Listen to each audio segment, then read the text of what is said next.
Bansang Pilipinas, inilabas na ang pagiging agresibo kontra China na kung saan ay nakalerto sa ngayon ang mga base militar sa buong Chinese military ng PLA na paali-aligid sa rehiyon ng West Philippine Sea. Samantala ito ay nagpapakita ng kahandaan ng Pilipinas na mas maging aktibo sa mga usaping pangseguridad sa rehiyon. Ganun pa man ay may mga pag-aalinlangan hinggil sa kasunduan sa Pilipinas at United States. Pinapakita nito ang pagtitiwala ng mga Pilipino sa kanilang leader upang pangalagaan ang interes ng bansa at ng kaligtasan ng mga mamamayan. Ang pagpapalakas ng ugnayan sa pagitan ng Pilipinas at Estados Unidos ay hindi lamang tungkol sa seguridad sa rehiyon, ngunit nagpapakita din ng pagkakaisa at pagtitiwala sa isa't isa. Ito ay pagpapakita ng pagsulong ng Pilipinas bilang isang bansa at bilang isang kasapi ng pandaigdigang komunidad sa agda ng Pangulo. Hindi lamang ito sa antas ng kakayahan sa ating pangseguridad, kundi ito rin ay tungkol sa pagpapalakas ng ating relasyon sa Estados Unidos. Well, maligayang pagbabalik sa ating channel mga kaibigan. Kung bago ka pa lamang sa ating channel at interesado ka sa mga ganitong video na kung saan ay pwede ka makakuha ng mga kaalaman at impormasyon tungkol sa ilang mga bagay-bagay, i-click mo lamang subscribe at ang ating notification bell para palagi ka na-update sa tuwing may bago tayong inilalabas na video. Kaya naman, simulan na natin.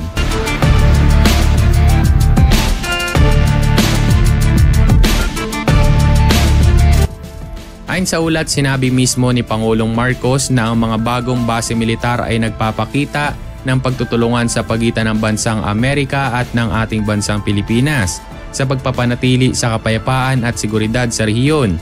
Ipinapakita din niya na ang pagkilala sa papel ng mga bagong kaalyadong bansa sa pagtitiyak sa seguridad sa mga lugar na mayroong mga tensyon sa rehiyon. Ang mga bagong base ay nagpapakita ng pagpapalakas ng ugnayan sa pagitan ng Pilipinas at ng bansang Amerika.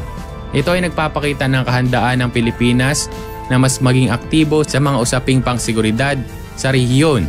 Ganun pa man ay may mga pag-aalinlangan hinggil sa kasunduan sa Pilipinas at United States.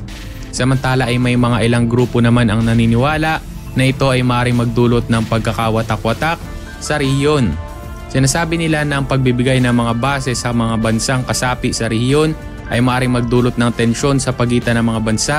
Sa kabila ng mga pag-aalinlangan na ito ay nananatili sa Pangulong Marcos na positibo hinggil sa kasunduan sa pagitan ng Pilipinas at ng Estados Unidos. Sa kanyang pinakauling pahayag, sinabi ni Pangulong Ferdinand Marcos Jr. noong araw ng Miyerkules na magkakaroon ng 4 na bagong military base sa ilalim ng kasunduan sa depensa kasama ang Estados Unidos. Ito ay matatagpuan sa iba't ibang bahagi ng Pilipinas, kabilang ang isang lalawigan na nakaharap sa South China Sea. Ayon sa Pangulo, ang pagpapalakas ng kakayahan ng militar ng Pilipinas ay mahalaga upang mapanatili ang seguridad at kaligtasan ng bansa. Ang pagkakaroon ng mga bagong base militar ay magbibigay ng dagdag na kakayahan ng militar upang maprotektahan ang mga teritoryo ng Pilipinas, partikular na sa lugar na nasa kahabaan ng South China Sea. Ipinapakita nito ang pagtitiwala ng mga Pilipino sa kanilang presidente o leader upang pangalagaan ang interes ng bansa at ng kaligtasan ng mga mamamayan. Ang pagpapalakas ng ugnayan sa pagitan ng Pilipinas at Estados Unidos ay hindi lamang tungkol sa seguridad sa rehiyon, ngunit pagpapakita din ng pagkakaisa at pagtitiwala sa isa't isa. Ito ay nagpapakita ng pagsulong ng Pilipinas bilang isang bansa at bilang isang kasapi ng pandaigdigang komunidad sa agda ng Pangulo. Hindi lamang ito sa antas ng kakayahan sa ating pangseguridad, ngunit ito rin ay tungkol sa pagpapalakas ng ating relasyon sa Estados Unidos. Ang mga base militar ay magbibigay naman ng malaking tulong sa pagpapatatag ng ating pambansang seguridad at pagpapalakas ng ating ugnayan sa ibang bansa. Ayon naman sa ilang opisyal ng militar, ang mga bagong base militar ay magbibigay ng malaking tulong sa mga sundalo upang maprotektahan ang bansa mula sa mga posibleng banta. Ipinapakita naman ito ang pagpapalakas ng kakayahan ng Pilipinas sa mga usaping pangseguridad sa rehiyon. Ganun pa man, may mga grupo din naman na naniniwala na ang mga kasunduan sa pagitan ng Pilipinas at ng United States ay maaaring magdulot ng mga panganib at mga kaguluhan. Ito ay dahil sa posibleng pagbabanta ng bansang China sa mga bansang kasapi sa rehiyon, partikular na sa mga lugar na mayroong tensyon sa South China Sea ay naman sa kritiko. Ang pagbibigay ng mga base sa mga bansang kasapi sa rehiyon ay maaaring magdulot ng tensyon at kaguluhan. Kaya naman kinakailangan umano ng mga maingat na mga pag-aaral at pagpapasya sa kasunduan sa pagitan ng Pilipinas at ng Amerika. Isang tagapagsalita para sa Eastern Theater Command ng People Liberation Army ng bansang China na si Army Senior Colonel Shi Yi ay nagawang akusahan ng Washington at tinukoy na pinapalaki nito di umano ang pagpapalipad at pagpapalala ng tensyon sa rehiyon. Sinabi ni Shi sa isang ulat sa website ng PLA na ito ay nagpakana ng pagkakagulo sa rehiyon at panganib sa kapayapaan at katiwasaan sa buong Taiwan Strait.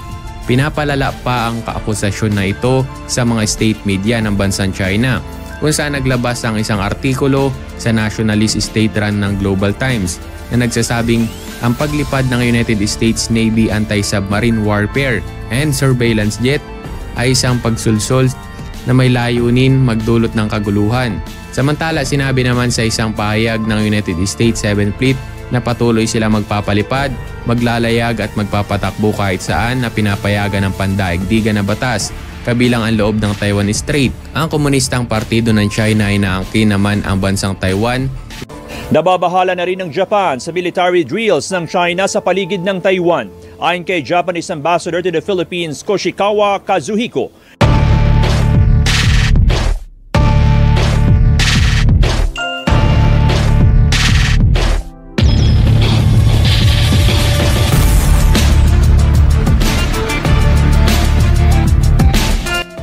Pwersang karagatan ng bansang Japan tila umaksyon sa mga paali-aligid na aircraft carrier ng bansang China malapit sa teritoryo ng Japan na kung saan ay sinasabi na kasama pa mismo ng carrier strike group na ito ng China ang 5 mga destroyer nito. Ayon pa sa sources ay mas nagiging agresibo naman ang bansang Japan sa pataas nitong pagbudget pagdating sa mga kanilang depensa. Ang departamento ng bansang Japan ay naglathala ng mga larawan ng paglipad ng J-15 mula sa deck ng isang aircraft carrier bago ito dumaan ang mga barko sa pagitan ng mga Japanese island ng Okinawa at Miyako sa direksyon mula sa East China Sea hanggang sa karagatan ng Pasipiko. Bilang tugon sa mga pagkilos na ito, nagpadala ang Japan ng isang helicopter carrier na isumo sa isang reconnaissance mission at nagpadala ng mga fighter jets upang subaybayan ang Chinese aircraft carrier. Kasabay nito ang pangalawang aircraft carrier ng People Liberation Army Navy na Shandong na kung saan ay pumasok pa ito sa pinagtatalunang South China Sea.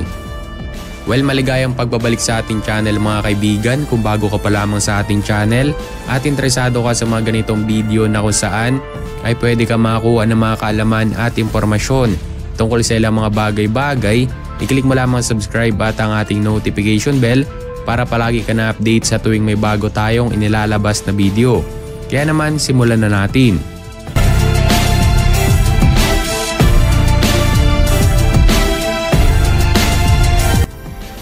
Ang Liaoning aircraft carrier ng China na sinamahan pa ng 5 sa mga barkong pandigma ay nakita sa lugar sa umaga ng parehong araw. Isang ehersisyo naman ang idinaos ng may partisipasyon ng carrier-based aircraft na J-15 fighter at Z-19 multipurpose helicopter. Sa partikular na ehersisyo, ang Departamento ng Bansang Japan ay naglathala ng mga larawan ng paglipad ng J-15 mula sa deck ng isang aircraft carrier bago ito dumaan ang mga barko sa pagitan ng mga Japanese island na Okinawa at Miyako sa direksyon mula sa East China Sea hanggang sa karagatan ng Pasipiko.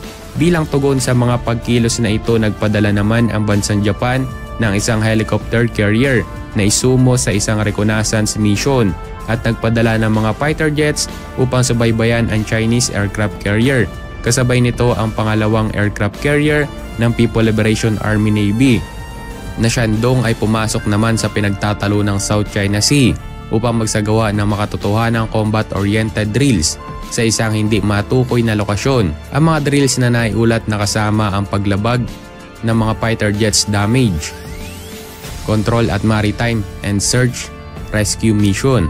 Gaya na lamang ng iniulat ng Global Times, Sa katunayan makasama ang pasabay-sabay na mga drills na isinagawa kasama ang dalawang aircraft carrier ng bansang China ay nagdulot sa mga eksperto ng mga paghihinala na ang DUWAC Carrier Group exercises ay isasagawa sa nalalapit na hinaharap. Gayunpaman ang mga pagsasanay sa Liaoning ay makikita bilang isang mensahe ng Chino sa bansang Japan at sa mga kanluraning kaalyado nito na bansa. Kamakailan ay inanunsyo ng bansang Japan ang pagtaas sa budget nito sa pagtatanggol dahil sa banta ng bansang China sa rehiyon. Kasabay nito ang pagtatanggol ng Taiwan laban sa China, isang panukala naman na tinitingnan ng Beijing bilang agresyon laban sa mga patakarang One China nito. Samantala ay noon naman nakaraang linggo ay nakita ng Japan Maritime Self-Defense Forces ang isang People Liberation Army Navy flotilla na binubuo ng 4 na barkong pandigma, kabilang ang aircraft carrier na Liaoning, ang Type 055 large destroyer Nanchang, ang Type 0 frigate Result, at ang Type 901 comprehensive supply ship na noon ay sinasabing dumaan sa pagitan ng isla ng Okinawa at isla ng Miyako at tumalak naman sa timog patungo sa karagatan ng Pasipiko. Ayon sa Ministry of Defense ng bansang Japan, gaya na lamang ng iniulat ng Global Times, ayon pa sa press release na inilabas ng bansang Japan, ang People Liberation Army Carrier Battle Group ay nagsagawa ng helicopter take-off and landing drills mula sa mga barko ng East China. Bunsod ng patuloy na digmaan ng bansang Russia at Ukraine, pinangangambahan na naaapektuhan din ang militar ng China dahil sa lubos nitong pagdepende sa Moscow, partikular na para sa mga eroplano nitong pandigma. Naging mainit ang palitan ng radio challenge sa pagitan ng Philippine at Chinese Coast Guard sa West Philippine Sea. Kasama ang inyong PTV, namataan ng ating Coast Guard ang ilang mga dayuhang barko sa mga bahura na pasok sa Exclusive Economic Zone ng Pilipinas.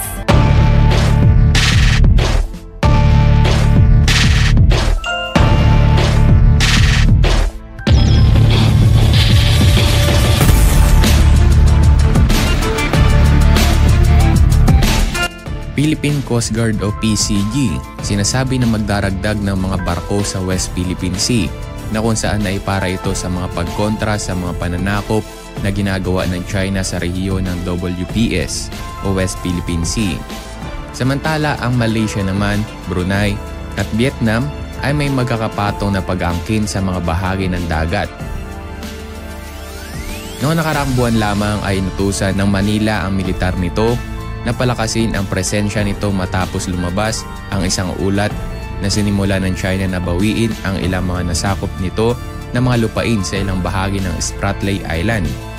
Ang mga pagsasama-sama naman ng mga diplomatikong aksyon